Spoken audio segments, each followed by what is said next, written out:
Hello, guys, and welcome to 21metrics podcast. I'm here today with Quant, Juhani, Savonen. We're about to analyze markets and macro. So a lot of things going on. Welcome, Juhani. Yeah, thanks to be here again. Again, cool to have you here. Bitcoin's at 68K right now. We are thinking that there could be like an inflection point. So basically, at least Juhani sees that the market has reached the bottom, and now it's a good time to buy or accumulate. But let's see what the data says here. First, check our partner SideShift. Then we have a couple of new partners, Skin and Vital AG, which is a venture capital company. We can discuss it later. But yeah, let's look at Bitcoin. So 68, 69K. Looking at the CVD, we are seeing here that retail is actually buying. We are seeing some retail buying here, but the whales are not yet that active. So maybe retail is kind of like sniffing the opportunity here. But this is a model I made a while ago for crypto Quant. So if you look at like Bitcoin's realized price here, which is like the red wave, red area here, Bitcoin is about to touch the realized price, the surface of this indicator, and basically looking at 22, 23, we are again moving into this accumulation zone. So by all logic, it would be a good time to buy right now. But if Bitcoin really goes like below the realized price here, then as it did in late 22 when we had this FTX crisis and everything going on, then we could see like minus 20% drop from here. But it's possible. I would say maybe like 50K Bitcoin. But yeah, let's move forward. So the quantum risk, we are having a lot of discussion about it. So basically that in basically like Bitcoin's protocol could be like cracked by this new quantum technology, and it's kind of like an unknown tech. So Google was talking about it this week, but the question is that we don't know like what kind of tech, for example, China has or like North Korea has. So in theory, like Chinese tech pros or North Korean hackers could have like some next level quantum tech. Of course, it's very speculative, and then I think Bitcoin might be one of these like first targets to use. I guess like building the infrastructure takes time as well, right? Because we are talking about pretty large machines. Yes. So yeah, and that's also like probably the limiting factor that takes more time, I guess. But I guess like some of the cryptocurrencies might have some tech updates on the run if they see that becomes a problem. I guess that's what normally happens with like cyber software. Yeah, many have, and I think right now Ethereum is pretty well prepared. So Vitalik was talking about this quantum threat, and they are actually like prepping heavily. And while the structure of Ethereum is more centralized than Bitcoin, then I think it's easier to update because then they can basically like Vitalik and his bros can just basically say that let's update this, and it will happen like that. While I think regarding Bitcoin there is more like discussion ahead, like is it really a threat, and what are we doing, and how to like upgrade all the wallets and stuff like that. So I think like my technical competence is not enough to like assess this situation anyways, but it's easy to see. I think it's enough if like a critical amount of investors would get scared because of this. That's like enough. So nobody knows if it will be like a threat in 2029 or 39. Nobody knows really, but I think many protocols will want to prepare for it. But this is a question, and yeah, it's very speculative. As I said, we have no idea what they have in China. If they have something, it's not public. It will not be public. So yeah, basically. Yeah, exactly. So I guess like it just increases uncertainty in the market at the moment. That's how I see the topic at the moment, I would say. Yeah, Exactly. So you can just prepare. I think Bitcoin will follow in some form. There will be like protocol update, but we'll see. But let's move into your models here.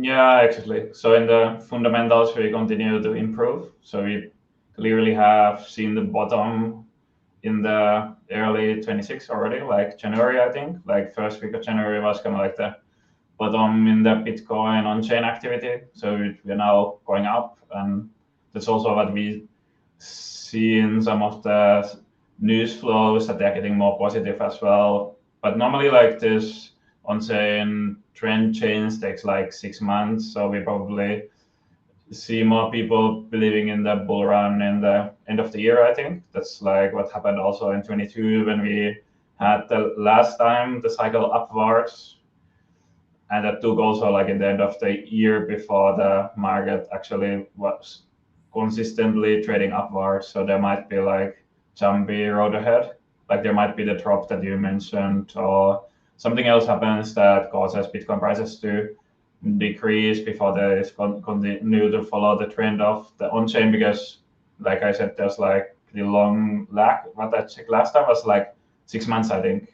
I think it's also in the following chart as well, but we can check still. Like here we see the trend cleaned version of this on-chain factor, and basically here it shows that it peaked somewhere in the middle of 24, and it normally takes 6-9 months before it realizes to the upside or downside. And now we're basically bottoming, and that's indicates that prices in next 6-9 months should be higher, and that's why I see that it's basically a bottom area where you should start buying. But it doesn't mean that you want to go all in instantly now, but slowly accumulate the position for the next cycle. DCA. Yeah, that's like the easiest way, because we don't really know if there's a massive drop next week or Donald Trump says something and causes a rout in the risk assets. So that's why I would just keep buying and keeping eye on the next 6-9 months when we start to see more upside and better returns. Yeah. So because I think now it's kind of like the expected returns are at its best. So you can basically get proper expected returns compared to, let's say, 6 or 9 months ago when the prices were extremely high. So that's why I see more upside as well. Yeah. But we can also check the news. That's the last chart what we have, I think. And this is basically based on different news sources that I collect, and then I score the news. And here we see as well that now we are like already bottomed in the news wise, and we start to increase, and it's kind of like super steady as well that we might see more upside in that sense. Like we can see this chart, the April last year, when we had this tariff crisis, or how we want to call it. Then we had like a massive drop as well, and then the sentiment recovered and the price recovered as well.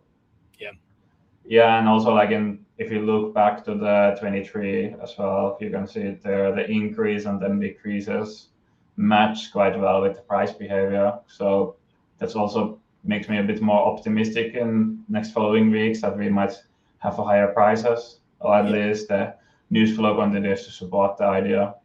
Yeah. But of course, the on-chain is more like long-term, right? We can only think about 27 or late 26.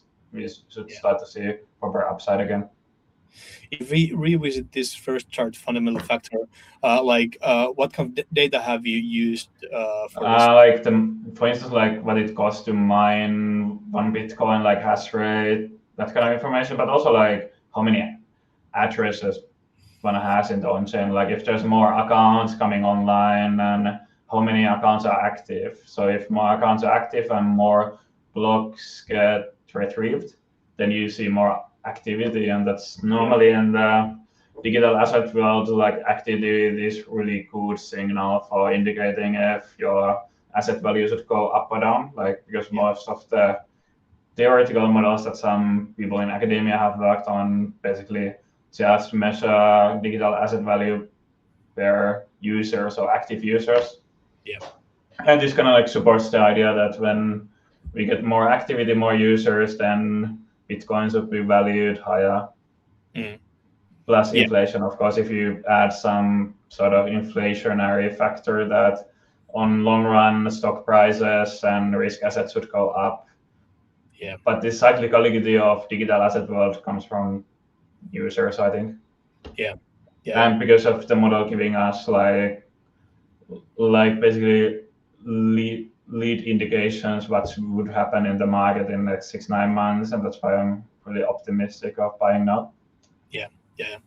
And this on chain was about like address activity and yeah, actually, but also like the money that miners get, right? Because if miners start to get more money, that's also normally is indicative that there's demand for on chain activities, right? But if we see that there's more blocks retrieved and more addresses and more activity in general, that's also indication that there's something going on, and then that also indicates typically for many digital assets that they should be valued higher, right? Yeah, but like in the short term, like I think that the increased activity of addresses could also mean like short term like selling pressure, because like just like address activity could mean that investors are revisiting their like yeah, exactly. It's like, and but it's only like one of removing the variables. There's like 20 exchanges and variables around, and because it's kind of like equally weighted, like that there's this address part, but then there's the mining part, like hash rate, mining revenue, and those things. And I remember the third one was about the transaction latency as well, like how long it takes to do the transactions and those things.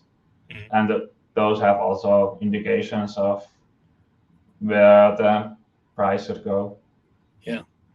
Interesting. Yeah, I think like that we might see like some sideways action like till Q4 or something like that. I agree that like maybe the selling pressure is getting weaker, but at the same time we have this quantum FUD or threat, and so I might see like Bitcoin going sideways. But yeah, it's still like news only. We don't still see any like relatable, let's say, machines in, let's say, storage buildings or somewhere like that. So it just depends on the news in short term. So if the news continues to go up from here, then we can see higher prices, obviously. Yeah. Like in the past. So but if you're in a sideways market, then it's good time to buy. As I said, like going all in, and even if it drops like by 10 or 20%, still. Yeah, it's not anymore like 70, like or 60%. If people bought like the MSTR levered products, then they probably have lost more than 80%. Yeah. From the peak. Yeah, agreed. Yeah. Makes sense. So yeah, Juhani is bullish or positive on Bitcoin. So interesting.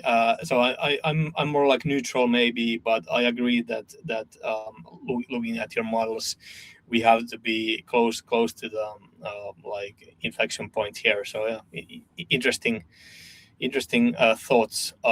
We'll see. I think a macro plays a big role here, as you said that liquidity is still pretty good, so it should like support Bitcoin, and as before, like USD liquidity has supported Bitcoin and cryptocurrencies, because it basically flows to these speculative assets. So yeah. Yeah, it should support as well. So as long as Donald Trump just reduces the noise, I guess, then markets can rally in the equity side as well. So and in the US we have a very crypto friendly government. Trump, I think the most crypto friendly government ever. Probably Trump like personally says that he's a crypto guy, and he has argued that he has used crypto because he was debanked before, and his family was debanked. So I think that's the strongest like personal argument ever by maybe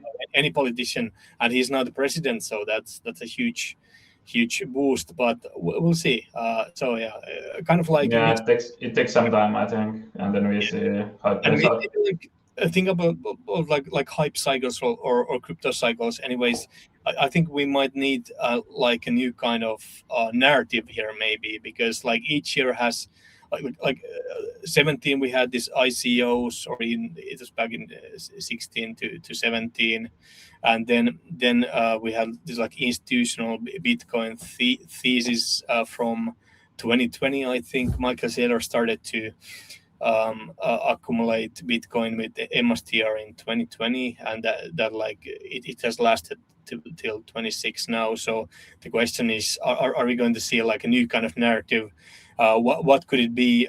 There was like kind of like this privacy coin narrative.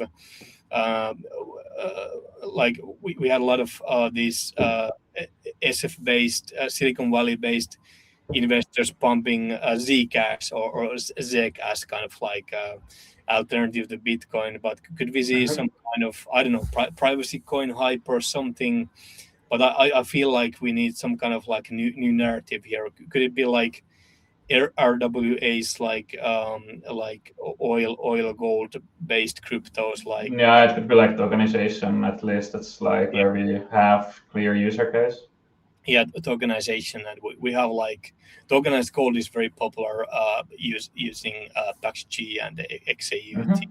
Okay. And maybe something like that. I don't know. Maybe like real estate tokenization, or like oil tokens or something like that. So at least like they're very popular on Hyperliquid. I think like 30% of Hyperliquid volume is right now about these RWAs. So something like that. We'll see. Yes, So, likely, yeah. yeah. So if we go like sideways now, then we might find like a new narrative which we can ride and stuff like that, and then maybe up again. Yeah, for sure. But overall, I think crypto is too big to fail, as we have discussed, and I think Hans also said it a while ago that crypto is too big to fail. I agree. It's not going away, and at some point, I think crypto will correlate with stocks if the stock market recovers. Like crypto will follow it, so it's not going anywhere. In some form, it will continue. Of course, like some protocols might disappear. Like let's say like we don't know if there is enough demand for Solana or something like that. But like I think overall there is a lot of demand for crypto as a whole, or the ecosystem. So it's too big to fail now. But yeah, interesting thoughts, and thanks for visiting the show again, Juhani. Yeah, thanks a lot. See you again. See you next time. Thanks.